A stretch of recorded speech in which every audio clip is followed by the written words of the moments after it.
Even your emotion had an echo in so much space. When you out there without care, I was out of tone. But it wasn't because I didn't know, no. I just knew too much. Does that make me crazy? Does that make me crazy? Does that make me crazy? Possibly.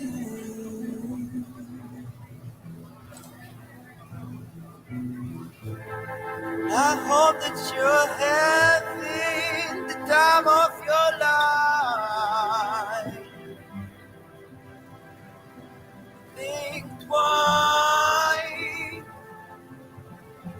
That's my only advice.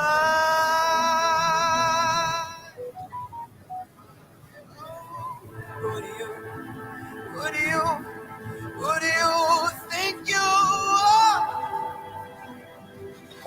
Oh, bless your soul. You think you're in control? I think you're crazy. I think you're crazy. I think you're crazy. Just like me. Hey, guys.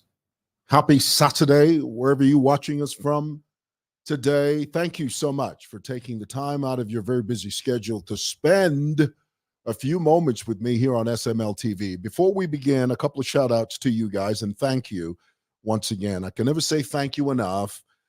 You guys are amazing. Here it is. Good morning. Hello to you. Listening from where? You're listening from somewhere. Where are you listening from? Watching from Gloucester. Is that how you say that? Gloucester. When we were kids, we used to say Gloucester. I think that's Gloucester, you know. Correct me in the comments if I'm not correct. Happy Saturday. Thank you so much. Guys, let's get into it very quickly. Incidentally, before I get into my little dissertation, I have to share this with you. You see this thing here? It looks like the London Eye. You know, if you've ever been to England, there's that huge, big, I think they call it the London Eye. I know my friend Joseph Chishimba, who usually watches us here on SML TV, he will verify this. I think they call it the London Eye. Correct me in the comments if somebody says you're right. I was over yesterday. I was at East Park, you know, the mall. And I was walking through and I came to this, it's called Dogtash. It's a Turkish furniture shop. And, you know, I'm walking through there. I'm just looking around. I'm just window shopping. And I come across this piece here. And I sort of casually, nonchalantly mentioned to the guy, the store manager. I said, you know, that's a beautiful piece. I said, how much is that? He said, oh, that's not for sale. I said, if it were for sale, how much would it be? And he said, well, sir, the truth is it's not for sale. And then one more time, I said, well, if it were for sale, how much would you sell it? So he calls the manager, I guess his boss or somebody that he answers to, and he says, I've got Mr. Mwewa here, and he's looked at a piece that he likes, and he's wondering, if it were for sale, how much would you sell it? Guess what the boss said? The boss says, put Mr. Ware on the phone. So yeah, I get on the phone and I said, sir, sorry to bother you. I just wanted to know if you were to sell this piece, what would you sell it for? And I'm clearly waiting for him to say, you know, 5,000-6,000 kwacha, you know, and or 7, because you never know. The man says to me, Mr. Ware, That's not for sale, but I can give it to you. I can give it to you free. I said, are you serious? He said, yeah. I said, no. He said, yeah. I said, sir, thank you so much. I am so grateful. I can't say thank you enough, you know. And so I like that piece. I've put it on there for you guys to see. Although I don't think that's the spot for it. Tell me in the comments. You think that's this? I have a spot in mind. The only reason I've put it there for you is for you to see it. Now tell me, do you like it? What do you think? Tell me in the comments. Tell me if you like that piece. It looks like the London Eye. And it actually moves, you know. It does. You see there? It moves. Look at that. Isn't that pretty? I think that's pretty. All righty. Let's somebody says, I think it's perfect. You do? Okay. Thank you. Thank you. Guys, let's talk about Solochi. For those of you that do not know who she is, Solochi is a very pretty young girl that came to prominence because of her association with Ben Lombe. Ben Lombe is another social media influencer. He's a salon owner. He's an entrepreneur. And they were like a duo. Ben Lombe would showcase his hairstyling skills, and he would use Solochi as his model. And it was a perfect match, you know, because I think they both symbiotically sort of fed off of one another in terms of the business aspect of things. Because as you know, Ben Lombe has a salon in Kabwata. And for a while it worked, you know, that relationship worked. It was mainly about business. And I'll never forget the very first time I went to Ben Lombe's salon. This was maybe 2 years ago, maybe 2.5 years ago. The very first day I went there, and I was talking to Ben, you know, and when we finished the thing, in fact, let me go back. When I was live that day, and I was walking through Kabwata, and I was saying, I'm looking for Ben Lombe's shop, because at that time I didn't know where it was, you know, and I'm walking through, and then these two young girls approached me dressed in white. One of those girls was Solochi. And she walked up to me and she said, oh, you're looking for Ben's shop? We're from Ben's shop. He has sent us here because we know that you're lost, and he's asked us to direct you to his shop. So I went to his shop, you know, and I was live. And as I was live, I was talking to Solochi and this other girl. I forget who the other girl was. But I must tell you, from the very first moment that I met Solochi, I could tell there was something about her that was enigmatic. There was something about her that was very noticeable, apart from the fact that she is a pretty girl. But there was something about her that was enigmatic, and also something about her that was a bit sad at the same time. It was like she was this bubbly personality, but encapsulated in some type of pain. And of course, I didn't know what that was because I didn't know who she was. And you know, we went up about our day. I photographed. I went to Ben's salon and I talked to him, and that was that. Over the next several months, I began to hear about Solochi because she now became sort of a media personality in her own right. Because like I said, for a long time, she was sort of under Ben's shadow. And then she sort of came into her own prominence whenever she had a problem with Ben. There was a time her and Ben, and because they differed, Solochi sort of revealed stuff about Ben's sexuality, that, you know, that he lives an alternative lifestyle. And she said all kinds of stuff about Ben. And then after that, then she talked about Gazile. She went after Gazile. She revealed a lot about Gazile. You know, Gazile is this, that, and the other. And the moment I saw her doing that, I realized that this is a young girl that's been hurt. And then the big bombshell came when she began to reveal things about her personal life in her early childhood.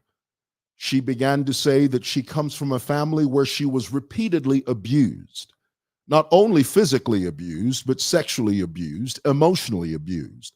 And when I began to hear her say that, it began to make sense because I said to myself, and this is the quote, hurt people hurt other people.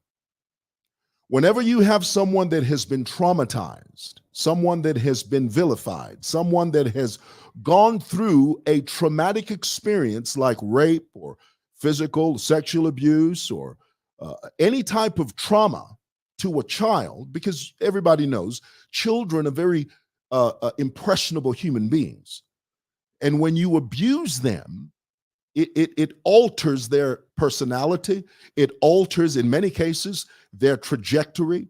It changes the course of their lives, not only physically, but emotionally as well. So hurt people hurt other people. So when she began to talk about that part of her life, that past, it began to make sense why she would go on social media, talk bad about men, even if those things were or were not true, talk bad about Gazile, even if those things were or were not true, talk bad about her family. In my view, everything Solochi said about her past and her family experience is absolutely true. Let's be clear about that. Why?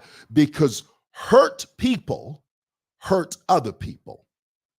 That young girl has gone through hell and back, and you can tell it from the way she speaks, the sound of her voice, the intonation of her voice.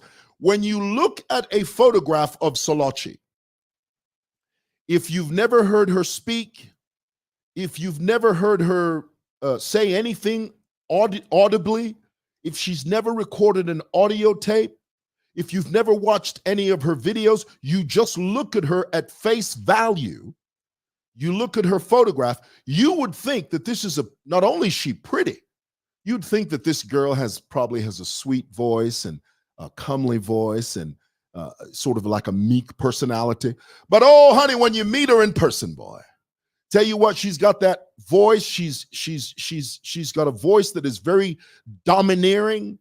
She's got a personality that is very confrontational. Why? Because hurt people hurt other people. She's been through trauma. She's been through hell and back. So here's the thing. Let's be clear. Solochi is traumatized because of the early child and sexual abuse, but she is not insane. Let's be clear. And I think that the last several days, what we've seen is an attempt by powerful people to smear her as someone that is insane when we all know everything she said is true. She really did go through what she went through. Now, guys, let's not lose sight of the bigger picture.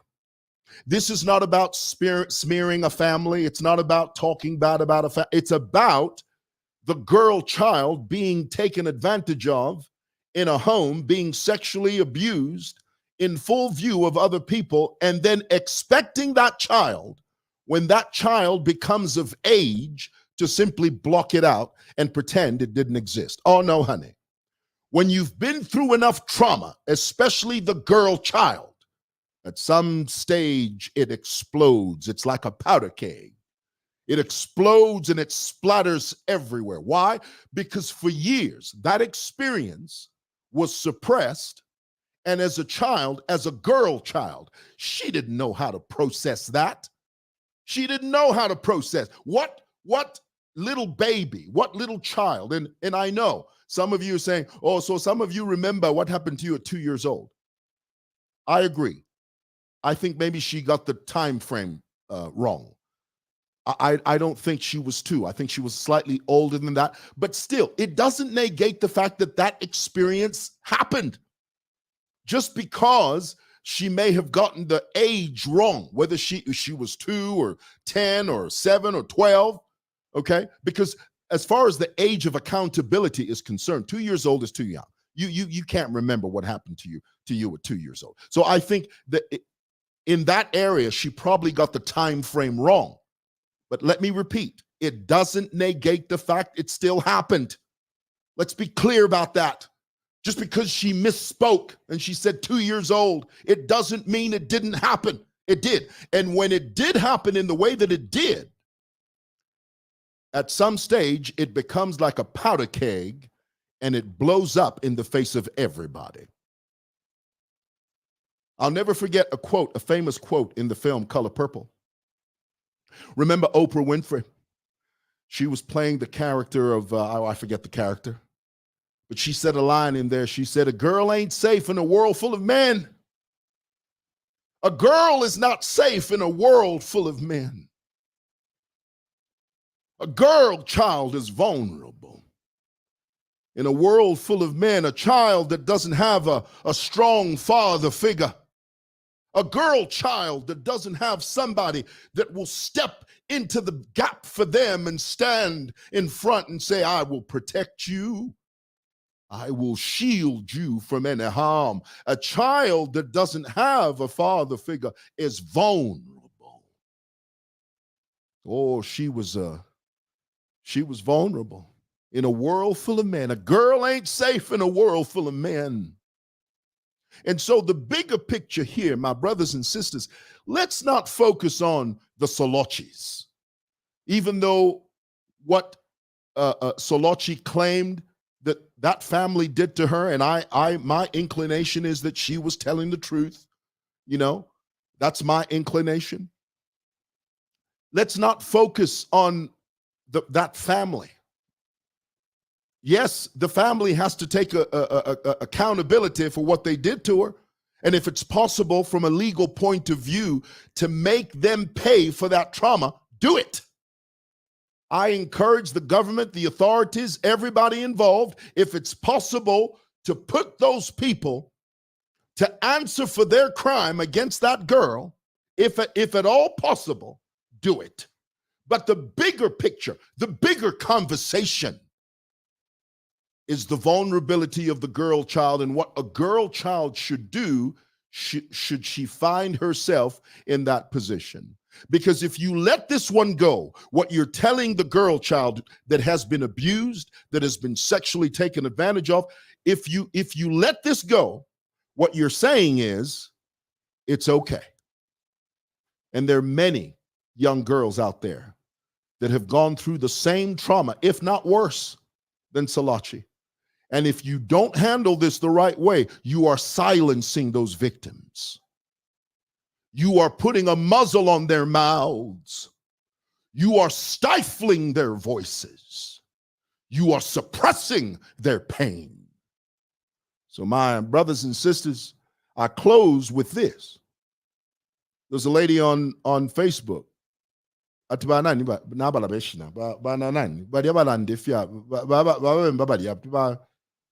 Njebeni mu comments. Atibana nani nabala beshina. Njebeni mu munchiteni ma comments yumu. Bana atibani landeni atibana nani.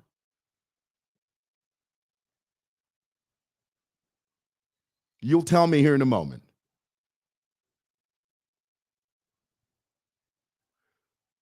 Bana chikamonika. She said, and I close with this. She said, "Ngachine chine Solochi ali pena. Ni mumu amupenya. Ngachine chine Solochi ngali pena. Ni mumu amupenya." Talking about the family that abused her, took advantage of her, sexually abused, and traumatized that child. Nabalanda ba mayo. And I agree with her. Ngali pena ni mumu penya. All right. That's what I wanted to share. Thank you for listening.